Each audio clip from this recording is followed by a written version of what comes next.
Hello, everyone, and thanks so much for being with us today. We've got the latest on the wildfires raging throughout Los Angeles, as well as a brewing battle between Donald Trump and one of America's most stalwart allies. All that and more coming up, but first, a look at the headlines. Donald Trump petitions the Supreme Court to pause criminal proceedings in his hush money case. The court filing comes just 2 days before the convicted felon is set to be sentenced by a New York judge. Venezuelan leader Nicolas Maduro's opponents to hold protests in Caracas in a last-ditch bid to prevent him from taking the oath of office as president for a third term.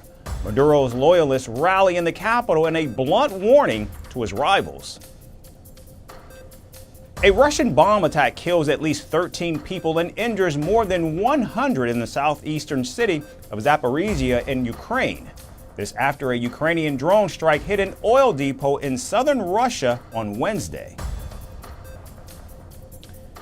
Several gunmen attempt to storm the presidential complex in Chad's capital just hours after China's top diplomat met the Central African country's president. A shootout near the site leaves at least 18 attackers and 1 security personnel dead.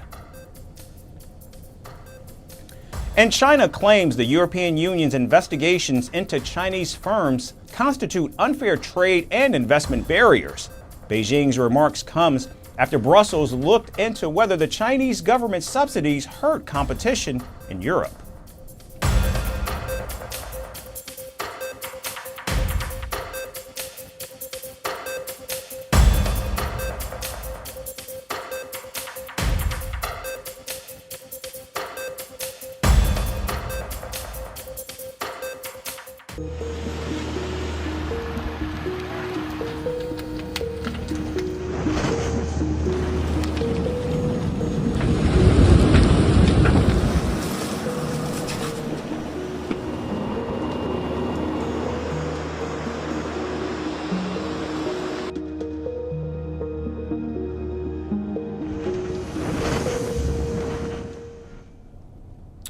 Now, what you just saw is the large-scale destruction caused by the most destructive fire in the history of Los Angeles, California.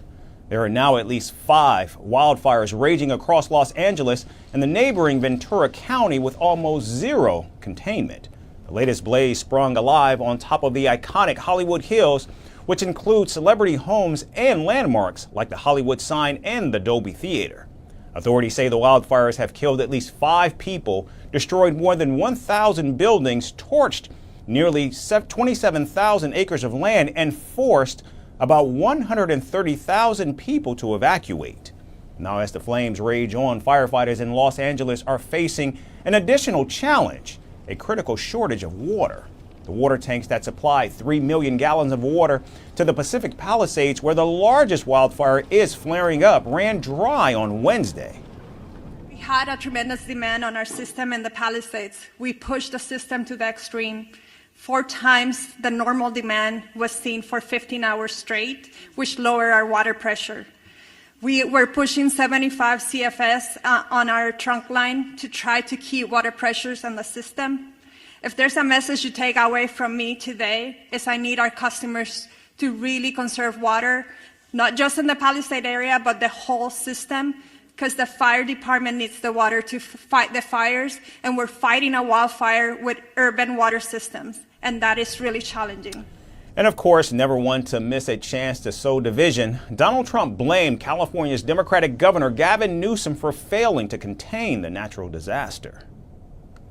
Well, it's very sad because I've been trying to get Gavin Newsom to allow water to come. You'd have tremendous water up there. They send it out to the Pacific because they're trying to protect a tiny little fish, which is in other areas, by the way, called the smelt.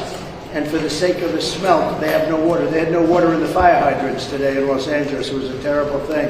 And we're going to get that done. It's going to finally be done. I got it done from the federal side, and he didn't want to sign it, but it's not going to happen again like that.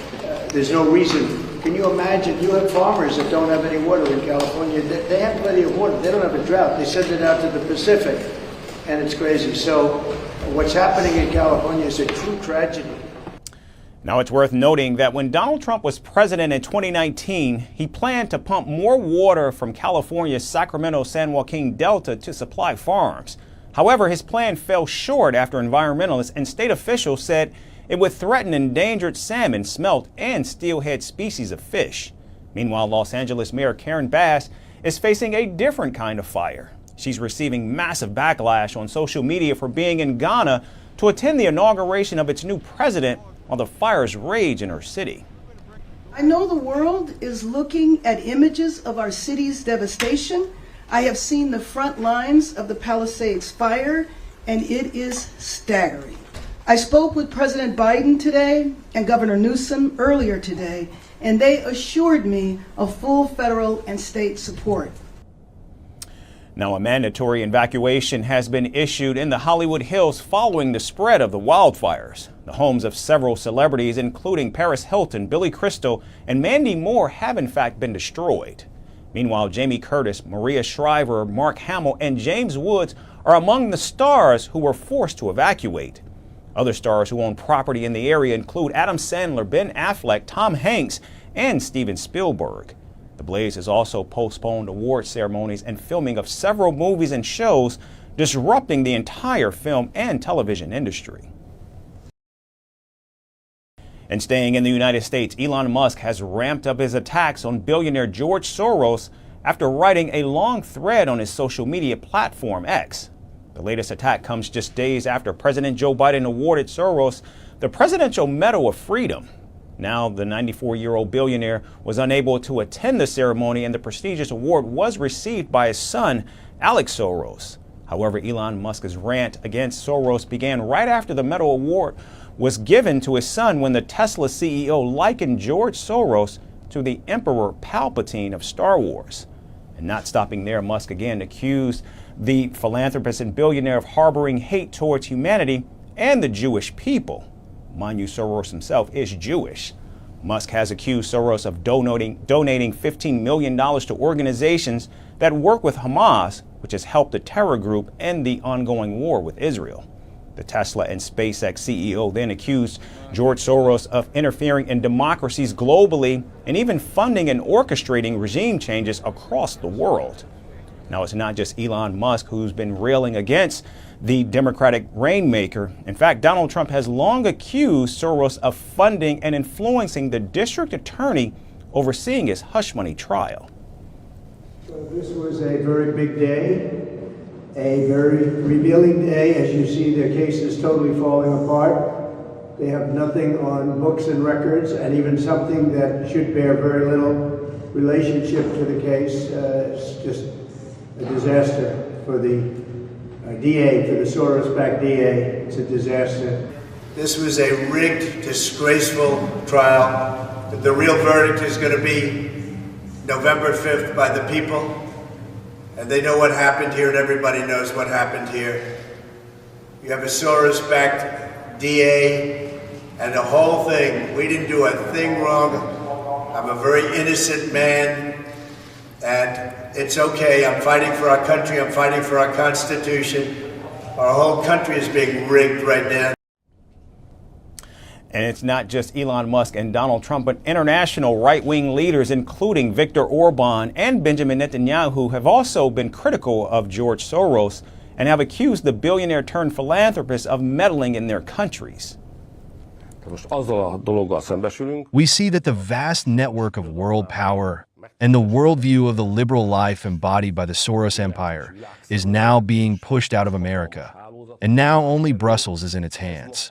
So we patriots have to face the fact that Soros has lost Washington, but he still has Brussels in his hands. This is where he withdrew. The key to our future is that here in Brussels, the patriots who oppose everything that is happening, who are in opposition to Brussels, can win a majority in Brussels in the foreseeable future. And can we take back Brussels from George Soros? That's the question now. And now it must be noted that, like George Soros, Elon Musk is also being accused of meddling and interfering in other countries. Most recently, the leaders of France, Germany, the United Kingdom, and Spain accused the Tesla CEO of inciting hatred and attacking European institutions using his social media platform X. The international far right that we have been opposing in Spain for years, led in this case by the richest man on the planet, openly attacks our institutions, incites hatred, and openly supports the heirs of Nazism in Germany in the next elections to be held in the most important country in the European economy. The decisive factor is that Mr. Musk has supported a party that is partly right-wing extremist and, as we can see, is not only active in this direction in this country. And that's something we don't just disagree with, I reject that. While the honourable member for Clacton may miss out on his big allowance from Elon Musk, the spectre of the richest man in the world trying to buy a British political party should give us all pause for thought. For years now, Soros has been targeted by the political right wing, including Donald Trump and now even Musk.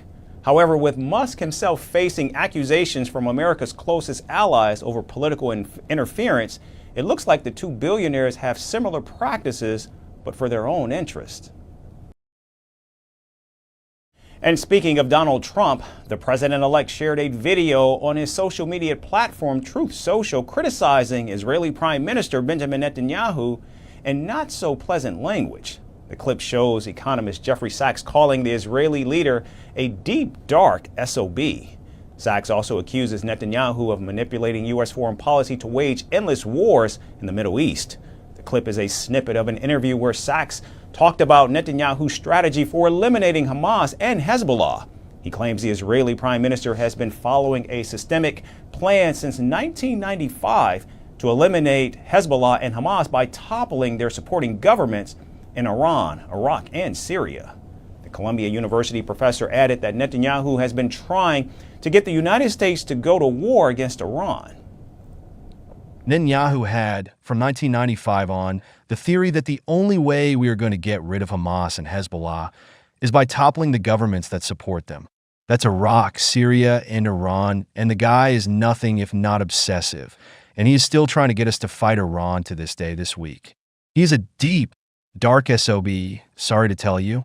He has gotten us into endless wars, and because of the power of all this in U.S. politics, he has gotten his way. Now, Trump's motives to promote Sachs' video remains unclear. However, it comes weeks after the Israeli prime minister claimed to have a friendly and warm discussion about hostage negotiations in Gaza about the change of regime in Syria. We have no interest in a conflict with Syria. We will determine Israel's policy towards Syria according to the emerging reality on the ground.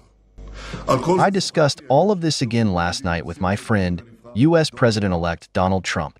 It was a very friendly, very warm, and very important conversation. We talked about the need to complete Israel's victory, and we also talked at length about the efforts we are making to free our hostages. Now, after his election victory, Donald Trump has repeatedly assured Netanyahu that he is, in fact, trying to bring back the hostages before his inauguration. Bibi, we had a very good talk. We discussed what is going to happen, and I'll be very available on January 20th, and we'll see. As you know, I gave warning that if these hostages aren't back home by that date, all hell's going to break out. Now, Donald Trump and Benjamin Netanyahu have had a tumultuous relationship over the years. They worked closely during Donald Trump's first term, with the president-elect recognizing Israel's sovereignty in the Golan Heights and supporting the Abraham Accords with Gulf states. However, the two had a falling out in 2020 when the Israeli leader congratulated President Joe Biden for winning the election, which Donald Trump to this day contests as fraudulent.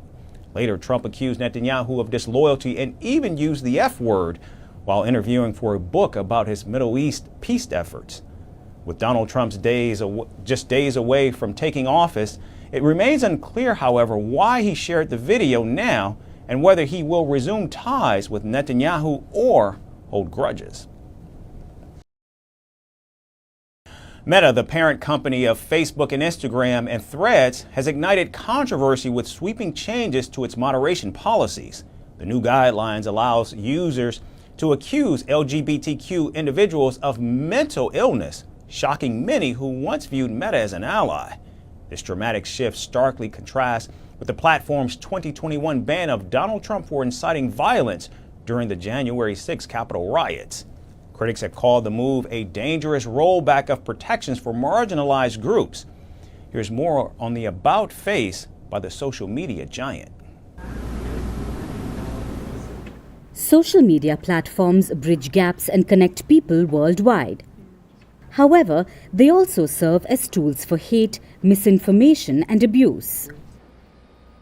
And Meta's latest policy changes have raised significant concerns, especially among the LGBTQ+ community and human rights groups. This Tuesday, Meta updated its moderation guidelines for Facebook, Instagram, and Threads. The changes now allow accusations of mental illness against LGBTQ+ individuals, specifically regarding their gender identity or sexual orientation. If that wasn't enough, Meta's revamped guidelines will now also tolerate terms like weird, address women to be household objects, and black people as farm equipment. Of course, just like many other times, Meta justified this move and cited political and religious discourse around homosexuality and transgenderism. So we built a lot of complex systems to moderate content. But the problem with complex systems is they make mistakes. Even if they accidentally censor just 1% of posts, that's millions of people. And we've reached a point where it's just too many mistakes and too much censorship. The recent elections also feel like a cultural tipping point towards once again prioritizing speech. So we're going to get back to our roots and focus on reducing mistakes, simplifying our policies, and restoring free expression on our platforms. This adjustment has sparked outrage among advocacy groups, which accuse Meta of enabling hate speech. Without these necessary hate speech and other policies, Meta is giving the green light for people to target LGBTQ people, women, immigrants, and other marginalized groups with violence, vitriol, and dehumanizing narratives. With these changes, Meta is continuing to normalize anti-LGBTQ hatred for profit at the expense of its users and true freedom of expression. Meta's overhaul extends beyond LGBTQ+ issues. The company has also scrapped policies prohibiting insults based on race, ethnicity, national origin, disability, and gender identity. I think that this is a bit politically motivated, but I also think that there has been a huge push worldwide for these changes to happen. The oversight board, for example, with Meta was an interesting experiment, and obviously, it's not going to continue in its current form, but there will be implications from it. After the major policy reforms, CEO Mark Zuckerberg also announced a major shift in fact-checking. Zuckerberg explained Meta will replace its trusted organizational partners with a community-driven system similar to X's community notes. First, we're going to get rid of fact-checkers and replace them with community notes similar to X, starting in the US. So over the next couple of months, we're going to phase in a more comprehensive community notes system. Meta's current stand contrasts sharply with its previous policies. In 2021, the company suspended President-elect Donald Trump's accounts on Facebook and Instagram for 24 hours and then extended the ban for 2 years. This action followed posts he made during the US Capitol riots, which were deemed a severe violation of Meta's rules. But with the latest policy changes, similar posts may not likely see a ban on the account and would be corrected by community notes instead. These recent developments signal a U-turn in Meta's approach to moderation. Policies that once protected users from hate and abuse now appear relaxed. For example, while the former US president faced consequences for inciting unrest, today's changes suggest greater leniency towards harmful speech. But who doesn't want to be friends with the president?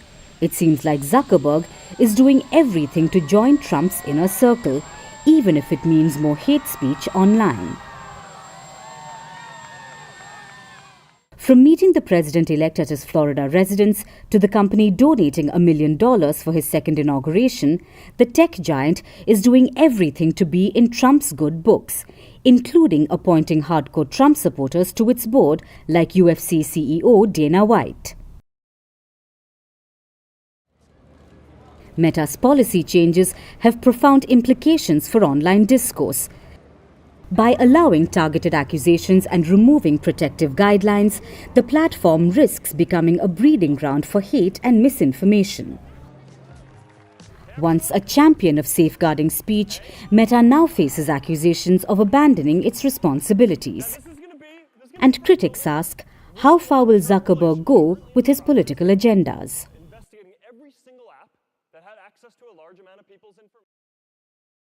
And finally from Canada, where in Indian weddings, vibrant celebrations have become the center of an online firestorm.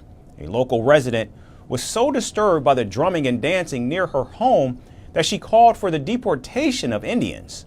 Sharing her frustration on X, she described the wedding as a nuisance and even claimed that everyone will despise the Indians given enough time. Her remarks have sparked fierce debates about cultural tolerance and racism in Canada. Our final report brings you more.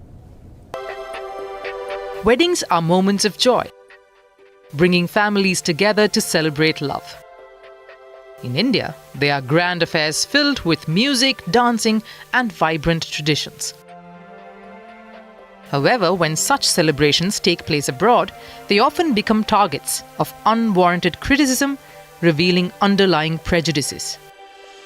A recent incident in Canada has reignited concerns about racism towards Indians. Sadie Crowell, a Canadian woman, posted a video complaining about a nearby Indian wedding. Originally posted on TikTok, the video, which has now gone viral and shared on the platform X, shows her lamenting the noise from the celebrations that extended into the early morning. Crowell's caption, however, took her frustration to a deeply offensive level. Everyone will despise the Indians given enough time. Now, this isn't an isolated incident. Canada has seen repeated targeting of Indians and Indian culture. You are Indian? In October last year, another video went viral. An Indian Canadian recorded a white Canadian woman telling him to go back to India, without knowing that he was a Canadian citizen. So is that a crime? And within a few months, another incident, this time targeting Indian wedding celebrations, has gone viral. However, Crowell's video has divided the internet. While some sympathize with her, others are calling out the inherent racism in her remarks. One user wrote celebrating marriage isn't a crime, while another pointed out, go and enjoy the band rather than showing hatred. The debate spiraled further when certain users on X used the incident to justify anti-Indian sentiments. Comments ranged from calls for mass deportation to conspiracy theories accusing Indians of enabling corruption. What's more striking is the double standard at play. Canada prides itself on being a multicultural nation, yet incidents like these show a lack of genuine inclusivity. And the criticism of the Indian wedding is more than just a complaint about noise. It's a reflection of deeper biases, because one cannot celebrate diversity by silencing cultures that you don't understand.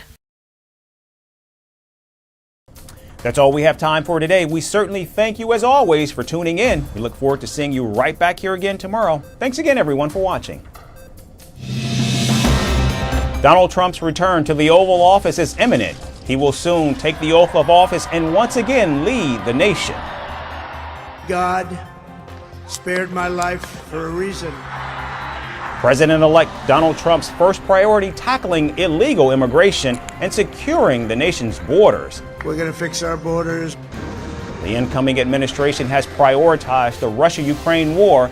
Can they succeed in ending one of the world's most challenging conflicts? I will have the horrible war between Russia and Ukraine settled. And as he returns to the White House, will Donald Trump resume a bruising trade war with the world's second largest economy, China? If China or some other country is behaving badly, we have things called tariffs.